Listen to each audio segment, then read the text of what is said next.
please rise and salute the flag.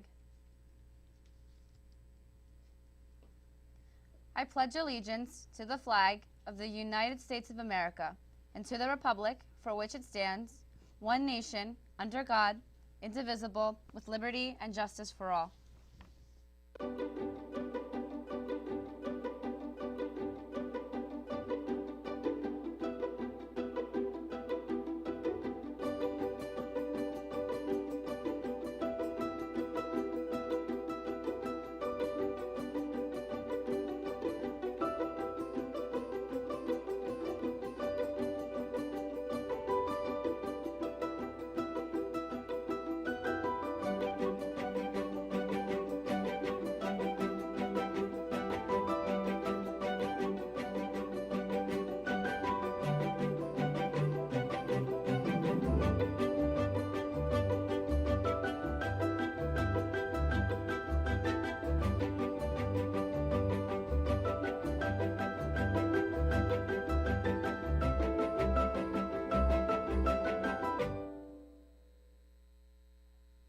Good morning and welcome to RPtv.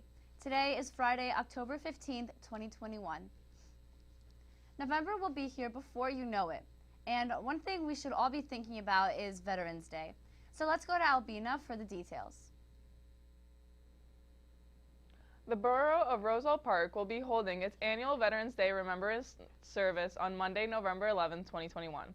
This service will honor all veterans, living or deceased, who served in the United States Armed Forces. Current service members with any length of military service that is active duty, reserve component, or National Guard with any U.S. military brand are also encouraged to attend. The annual Veterans Day Remembrance Service is a time to honor all of those who have served in our nation's military, said Mayor Joe Signorello. By paying our respects to veterans, both living and deceased, we recognize the sacrifices they have made for our country. Thank you to all who have served, especially those within our community. The 2021 Veterans Day ceremony will take place in front of the Roselle Park Veterans Memorial Library located on 404 Chestnut Street on Monday, November 11th at 11 a.m. The Casano Community Center will provide free bus transportation to senior citizens who wish to attend. As Election Day draws near, New Jersey Democrats are not going to hold back as they work to get Governor Phil Murphy reelected. That's why former President Barack Obama will be joining Murphy at one of his rallies. Alana has the details. It seems the big names are continuing to go to Governor Phil Murphy's aid in this November's election. Former President Barack Obama will appear with the Democratic incumbent at a rally in New York on October 23rd, Murphy's campaign announced. Today, First Lady Jill Biden will come to the state for an event with the governor. They are just the latest big-name Democrats to plan trips to the state as Murphy is being challenged by Republican Jack Ciattarelli. Vice President Kamala Harris and U.S. Representative Gabby Giffords visited last week, and U.S. Senator Amy Klobuchar made a trip here on Sunday. No other state imbues its chief executive with as much power as we do in New Jersey, according to Ben Dworkin, director of Rowan Institute for Public Policy and Citizenship. Being an incumbent here matters, even more than other places. It would be silly for an incumbent not to take advantage. Other details about Obama's visit have not yet been announced. Early in-person voting begins on October 23rd and runs through October 31st. And now it's time for announcements. The Roselle Park Recreation Department is proud to announce the first ever girls-only recreational wrestling team. Registration will open on October 18th. You can sign up online at rprecreation.recdesk.com. The Garden Club is hosting their annual pumpkin decorating contest. It's $10 to enter and a pumpkin is provided. All clubs, staff, homerooms, and families are encouraged to join. Voting forms can be picked up in the main office. French Club meeting, Friday, October 15th, after school, virtually. Any questions? Ask Ms. Nesius. Art Club National Art Honor Society meeting, every Friday after school. Today, Friday, October 15th, we will meet at the public library. Make sure you have your permission slips. Any questions, ask Ms. Scutro. School picture retakes will take place on Friday, October 29th. If you are interested in joining the wrestling team, a general interest meeting is scheduled for Tuesday, October 19th at 2:50 outside of the cafeteria.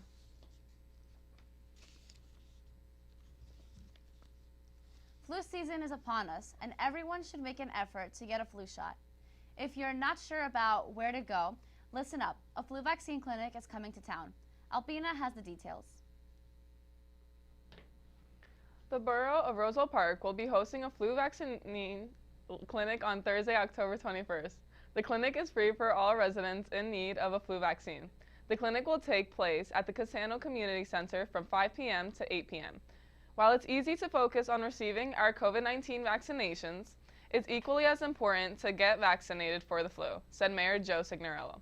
Receiving a flu vaccine helps protect you, your loved ones, and the community from getting the flu during the upcoming fall and winter months. Thank you to the Union County Board of Commissioners for making this vaccine clinic possible. Appointments for the October 21st clinic are not required, but are strongly encouraged.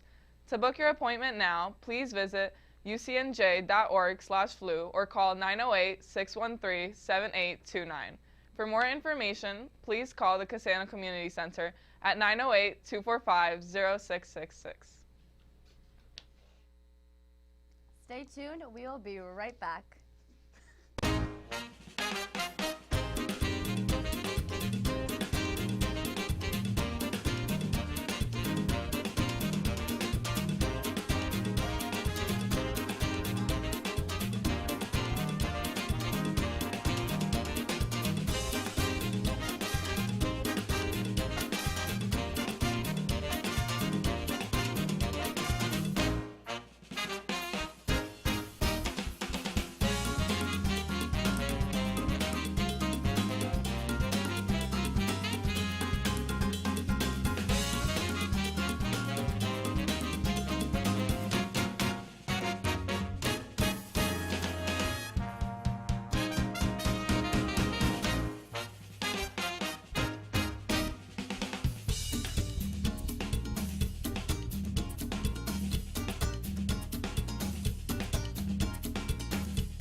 That's it for us today. Have a great weekend, enjoy some coffee, and stay tuned for CNN 10.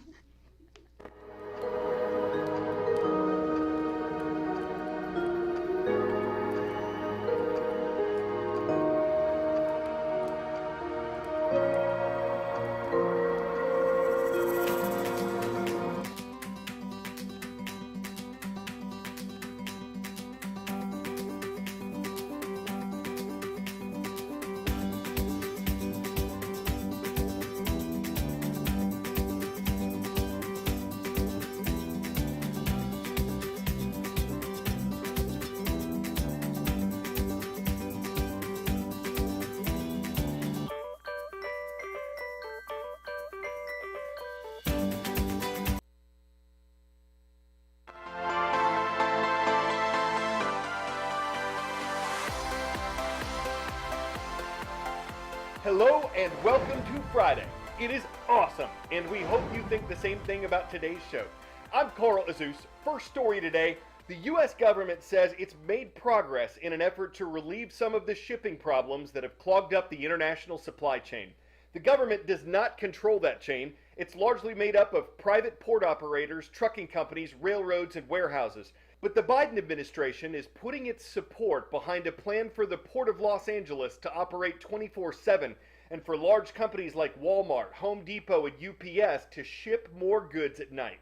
California's Port of Los Angeles is one of the most congested ports on Earth.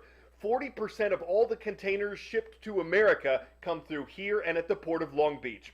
Economic analysts and trade leaders say this is a step in the right direction, but that it won't make a major impact in supply problems. It's estimated that round-the-clock operations will increase container flow at this port by 10%.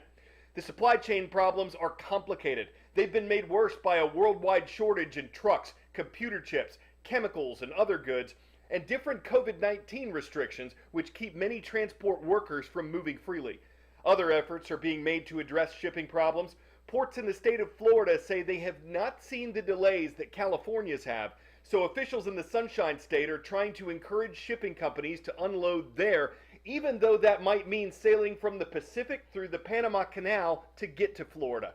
So for some ships carrying billions of dollars in cargo, it's a question of what takes longer and costs more, waiting to unload on the West Coast or sailing to Florida on the East Coast. Organizations in Florida are rushing to hire more truck drivers who are needed to pick up the unloaded containers and take them to warehouses.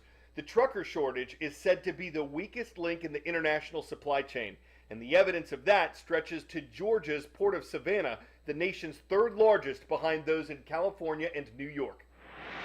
What we're seeing here is a major traffic jam of cargo ships, as well as a major backlog of supplies. If you just take a look at the view from our mast cam, you'll see this wall, this mountain of shipping containers stacked as high as you can see. We're talking about 70 to 80,000 of these steel boxes that have been sitting here every day waiting for somebody to pick them up to get to their final destination. And we're told that this is a 50% increase in the number of shipping containers that the Port of Savannah is now dealing with. So why are we seeing this huge backlog? Well, as you know, and as we've been reporting, there's this major shortage of truck drivers around the country, right? And also that's causing retailers to leave their containers here. And the Georgia Ports Authority has been calling the retailers to remind them, look, your container has been sitting here for 12 days or weeks, actually. We're told hundreds have been sitting here for several weeks. So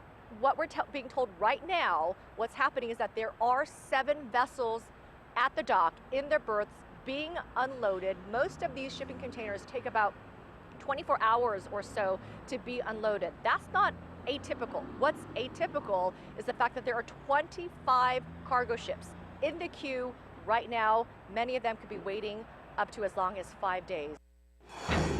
10-second trivia. What city has the most fountains in the world? St. Petersburg, Russia, Kansas City, Kansas, Rome, Italy, or Florence, Italy?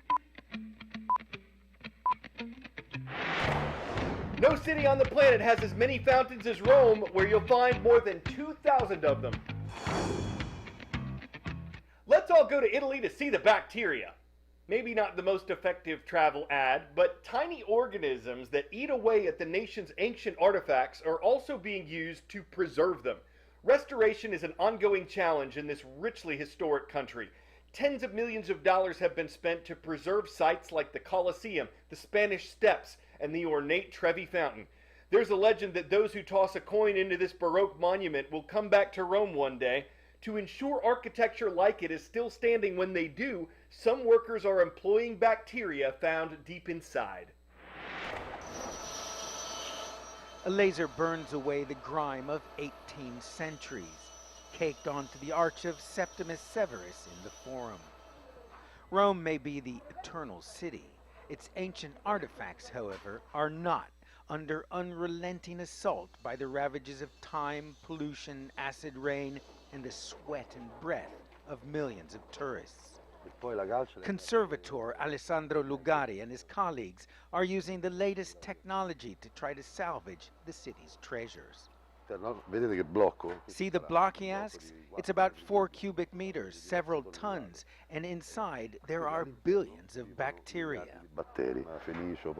Bacteria that ever so slowly disfigures and erodes the marble.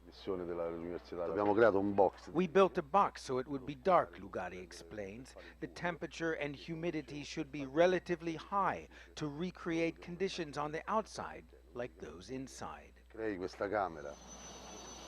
They then covered the outside of the marble with enzymes, drawing the bacteria out to the surface where it calcified, strengthening the stone. Increasingly, restoration work is being done on a molecular level. But of course, for Italy, the challenge is huge because it has archaeological sites on a monumental scale. While some fight bacteria, others are using it to eat away grease and dirt.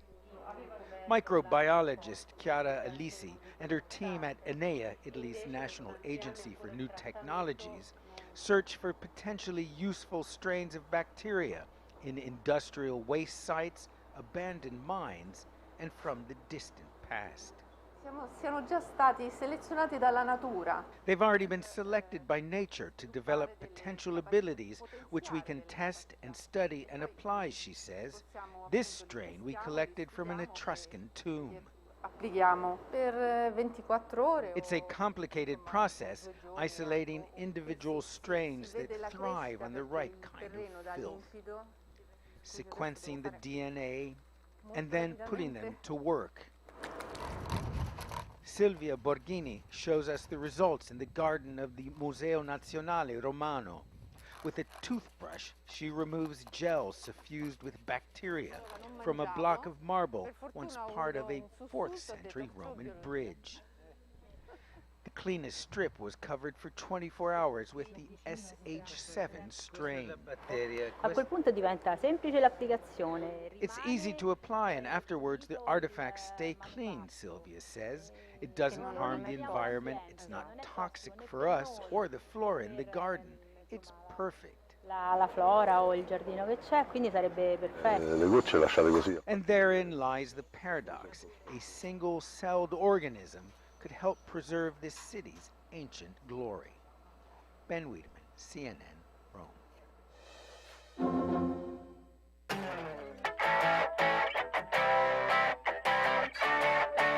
Takes some serious time, money, and enthusiasm to build a life-sized X-Wing. But for some die-hard Star Wars fans in Russia, it was challenge accepted. The builders say it took several months to construct, and that in terms of the money they spent, it was, quote, a lot. The cost was $5,000, according to the news site Interesting Engineering. The X-Wing replica is made mostly of wood and doesn't actually fly. In fact, the starfighter doesn't actually fight stars. Its pilot doesn't actually walk skies. It's nowhere near a galaxy far, far away, and it took more than Obi-Wan builder, though it wasn't exactly a rebel alliance. Still, when it comes to the question of do or do not, Jedi gotta say the finished X-Wing makes for one great Mandalorian. Cannon City High School, shout out to you, our viewers in Cannon City, Colorado. We get a lot of requests for that, but the one place we look for the schools we mention is youtube.com/CNN10. Have a great weekend, everyone. I'm Carl Azus.